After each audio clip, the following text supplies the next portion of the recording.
22 नवंबर 2022 को रात को करीब 10 बजे का वक्त होता है जब एक गांव के अंदर ऑर्केस्ट्रा का प्रोग्राम चल रहा होता है। स्टेज बना रखी होती है जिस पर 4 लड़कियां बारी बारी से डांस कर रही होती हैं। दोस्तों, वहां पर बारातियों की और जो वहां पर लोग बाग होते हैं गांव के, उनकी बहुत ही ज़्यादा भीड़ होती है और फिर उनमें से एक लड़की की डिमांड बहुत ज़्यादा होने लगती है क्योंकि वो देखने में बेहद ही खूबसूरत होती है। उसका डांस और उस पर डांस करने की जो अदाएं होती हैं वो इतनी कातलाना होती हैं, जो भी एक बार उसे देख लेता बस उसकी खूबसूरती का, उसके डांस का दीवाना हो जाता।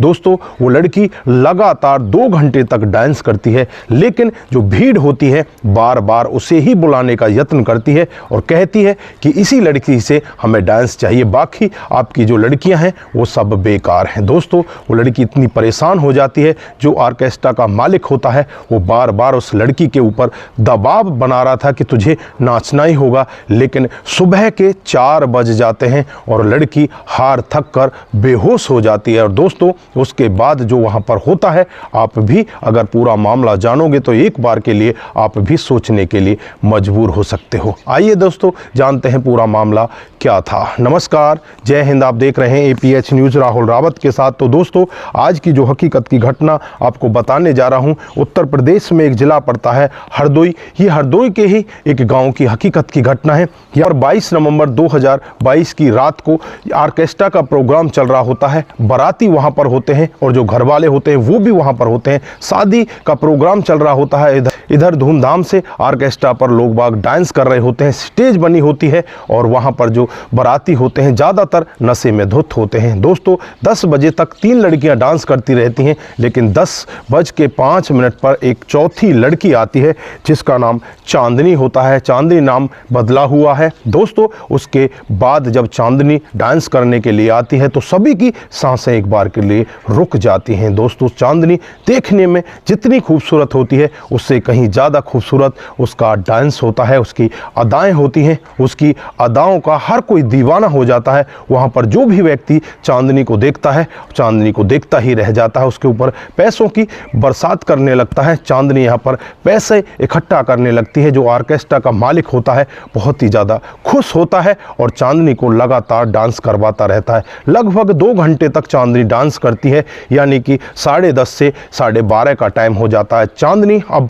इतनी थक जाती है, वो गिरने लगती है। फिर वो वहाँ से निकलकर बैक स्टेज में पहुँच जाती है और यहाँ पर जो भीड़ होती है वो बेकाबू होने लगती है। जो और लड़कियाँ होती हैं वो वहाँ पर स्टेज को संभालने का यत्न करती हैं, लेकिन किसी के भी संभाले वो स्टेज नहीं संभाल पाती। हर कोई व्यक्ति यहाँ पर यही कहता है कि उसी लड़की को यहाँ पर वापस आना होगा, उसी लड़की को बुलाओ, नहीं तो हम इस तंबू में आग लगा देंगे। दोस्तों, भीड़ वहाँ पर उग्र होने लगती है। कुर्सियाँ फेंकी जाने लगती हैं, कुर्सियों को तोड़ने लगती है। कुछ लोग स्टेज पर चढ़ जाते हैं।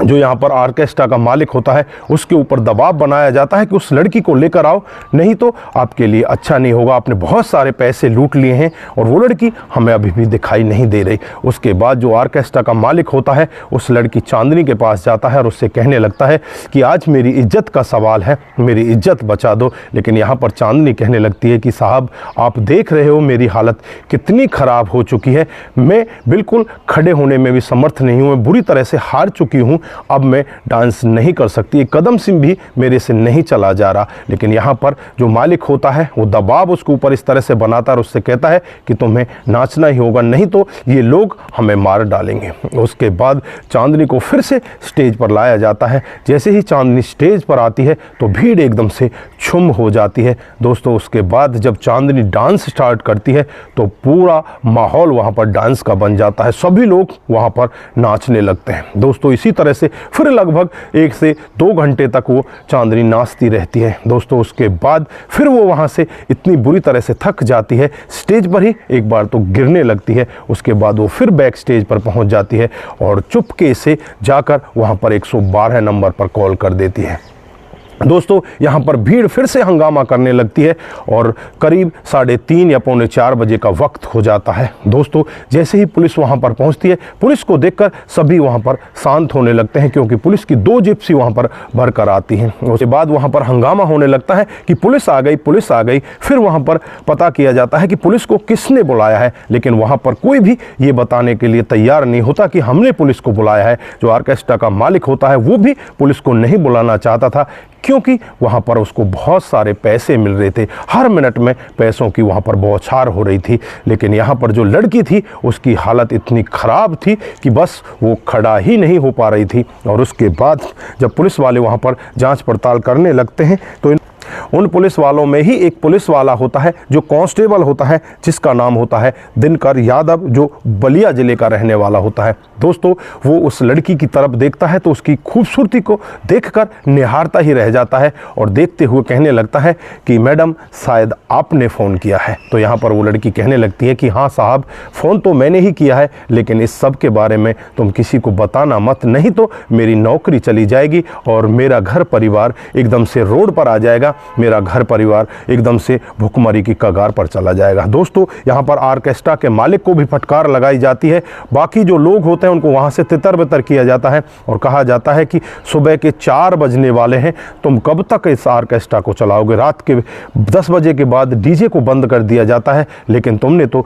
पूरी रात ही निकाल दी, तुम्हारे ऊपर अब मैं मुकदमा भी दर्ज कर सकता हूँ। जो वहाँ के SHO साहब होते हैं वो ये वाक्य कहते हैं तो वो घबराने लगते हैं और जो ऑर्केस्ट्रा का मालिक होता है वो SHO साहब के हाथ जोड़ने लगता है और कहने लगता है कि SHO साहब, हमारे ऊपर तो दबाव भी इतना था, हमें तो ज़बरदस्ती इन लोगों ने यहाँ पर रोक कर रखा था, नहीं हम यहाँ पर क्यों रुकते हैं। उसके बाद पुलिस उस मामले को रफा दफा कर देती है और जो यहाँ पर दिनकर यादव होते हैं कांस्टेबल, उस लड़की की तरफ देखते ही रह जाते हैं और फिर उससे बातचीत करने लगते हैं और उससे पूछने लगते हैं कि तुम यहाँ पर डांस किस तरह से करते हो। दोस्तों जब वो लड़की अपनी अपबीती बताती है तो यहाँ पर जो कांस्टेबल होते हैं उनकी भी आंखों में आंसू आ जाते हैं। वो लड़की बताती है कि साहब 2020 जब कोरोना का टाइम आया था, उनके पिता की मौत हो जाती है। दोस्तों उनकी 4 बहनें होती हैं, एक भाई होता है, यानी कि कुल मिलाकर वो 6 लोग होते हैं और 6 लोगों को पालना उसकी माँ की बस की बात नहीं था, क्योंकि घर परिवार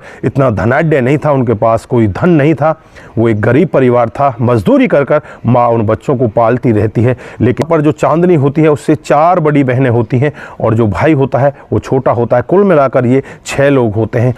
एक दिन का वाकया होता है जब एक ऑर्केस्ट्रा का प्रोग्राम इनके गांव में हो रहा होता है। वहाँ पर लड़कियाँ डांस कर रही होती हैं और उनके ऊपर लोग बाग बहुत ज़्यादा पैसा बिखेर रहे होते हैं। तब चांदनी देखती है कि ये तो बहुत ही अच्छा धंधा है, इसे तो तू भी कर सकती है, इससे अपने परिवार का भरण पोषण कर सकती है, अपनी बहनों की शादी करा सकती है। और फिर उसके लिए एक लड़की के पास जाती है और उससे कहने लगती है कि बहन, क्या मैं भी ये काम कर सकती हूँ? मेरा परिवार बहुत ज़्यादा दुखी है, मैं अपने परिवार की देखरेख के लिए ये सब करना चाहती हूँ।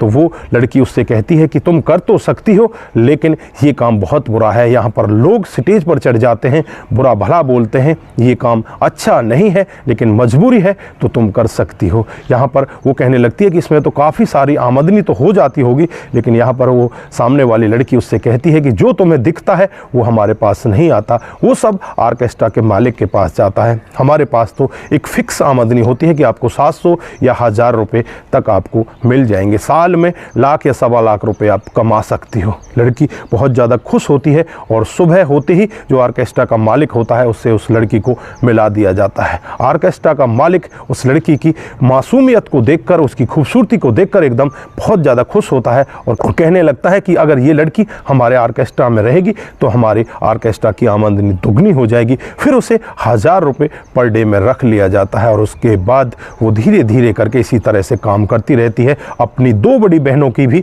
शादी करा देती है और आज उसकी 2 बहन और रह जाती हैं, उनकी भी शादी कराने के लिए वो इसी तरह से पैसा कमा रही होती है। दोस्तों 18 नवंबर 2022 को जब कांस्टेबल ये पूरा वाकया सुन रहे होते हैं तो कांस्टेबल उससे कहते हैं कि क्या तुम मेरे साथ में शादी करोगी? मैं तुम्हारे साथ शादी करना चाहता हूँ। लेकिन यहाँ पर वो लड़की कहने लगती है कि इतनी जल्दी मैं शादी नहीं कर सकती, क्योंकि मुझसे बड़ी मेरी 2 बहनें रह रही हैं, उनकी शादी करनी अभी बहुत ज़रूरी है। मेरी उम्र 22 साल है और मेरी बहनों की उम्र 26 से और 28 साल के बीच में है। मेरी 2 बड़ी बहन हैं, पहले उनकी शादी करनी है। उसके बाद जो कांस्टेबल होते हैं वो कहने लगते हैं कि मैं इतना टाइम वेट नहीं कर सकता, मैं तुम्हारे साथ मिलकर तुम्हारी बहनों की शादी कराऊंगा, पहले तुम मेरे से मंदिर में शादी कर लो। दोस्तों, उसके बाद उस लड़की को भी लगता है कि शायद ये तेरे लिए ही है, तेरे लिए अच्छा है। फिर वो लड़की उससे मंदिर में जाकर शादी कर लेती है। उसके कुछ दिन के बाद जो कांस्टेबल होता है इस लड़की को लेकर अपने घर परिवार में जाता है और वहाँ जाकर घर वालों को बताता है कि ये मेरी दुल्हन है, मैंने इसके साथ में शादी कर ली है। दोस्तों, घर परिवार वाले कहने लगते हैं कि तेरे लिए बहुत सारे रिश्ते आए, लेकिन तूने सब के लिए मना कर दिया। इस लड़की में तुझे ऐसा क्या दिखा जिसके लिए तूने हाँ भर ली और इसके साथ तू खुद ही शादी करके आ गया। दोस्तों, जब वो घर वालों को बताता है और कहता है कि बहुत सारी मैंने औरतें देखी, बहुत सारे केस पुलिस स्टेशन में आते हैं, कोई तो व्यक्ति अपनी पत्नी को तंग करता है और कोई पत्नी अपने पति को तंग करती है। दोस्तों, इस तरह से जो रिश्ते हैं वो टूट जाया करते हैं, लेकिन इस लड़की की इतनी मासूमियत है, ये लड़की इतनी अच्छी है, ये ना तो आपके रिश्ते को तोड़ेगी, ना ही कभी भी आपको किसी तरह से परेशान करेगी। उसके बाद घर वाले भी उस लड़की को अपना लेते हैं। दोस्तों, उसके बाद ये दोनों मिलकर उन 2 छोटी बहनों की शादी करा देते हैं और जो छोटा भाई होता है उसकी उम्र महज 14 साल होती है। दोस्तों, अभी वो पढ़ रहा है, धीरे धीरे करके बड़ा हो रहा है। दोस्तों, शादी के बाद ये अपने घर परिवार में चले जाते हैं और बड़े ही खुश मन से वहाँ पर रहने लगते हैं। दोनों खुशी खुशी रहते हैं और इनका जीवन आगे की तरफ बढ़ने लगता है। दोस्तों, मुझे तो ये कहानी सुनते हुए बहुत अच्छा लगा और अगर आप लोगों को भी ये कहानी जरा सी भी प्रभावित करती है, जरा सी भी ठीक ठाक लगती है, तो दोस्तों के साथ जरूर शेयर करके जाइए। दोस्तों, आपका एक शेयर हमें आगे बढ़ाएगा और हमारे अंदर ऐसी भावना उत्पन्न होगी कि और भी आगे इसी तरह की कहानियां आपके सामने लेकर आते रहेंगे। दोस्तों, आप जहां भी रहें सतर्क रहें, सावधान रहें और हमारे साथ इसी तरह से बने रहें। नमस्कार, जय हिंद,